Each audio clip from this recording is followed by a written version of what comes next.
के तपाईलाई पनि अरूलाई हेल्प गरौँ जस्तो लाग्छ?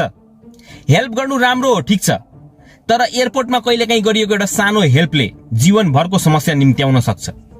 कल्पना गर्नुस्, कोही अपरिचित व्यक्ति आउँछ र भन्छ, प्लिज यो सामान, फर इक्जाम्पल पानीको बोतल समातिदिनु न, जुत्ताको लेस बाँध्नु पर्यो।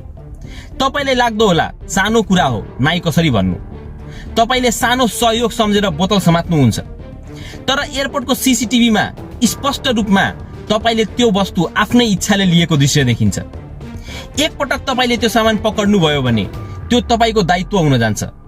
कानून त्यसलाई क्लियरली एक्सचेन्ज अफ थिङ वा पोजेसन ट्रान्सफर मान्न सक्छ। त्यसपछि मानौ त्यो सामान केही भएर अवैध हुन पुग्यो भने तपाई म त केवल हेल्प गर्दै थिए भनेर सजिलै उम्किन सक्नुहुन्न।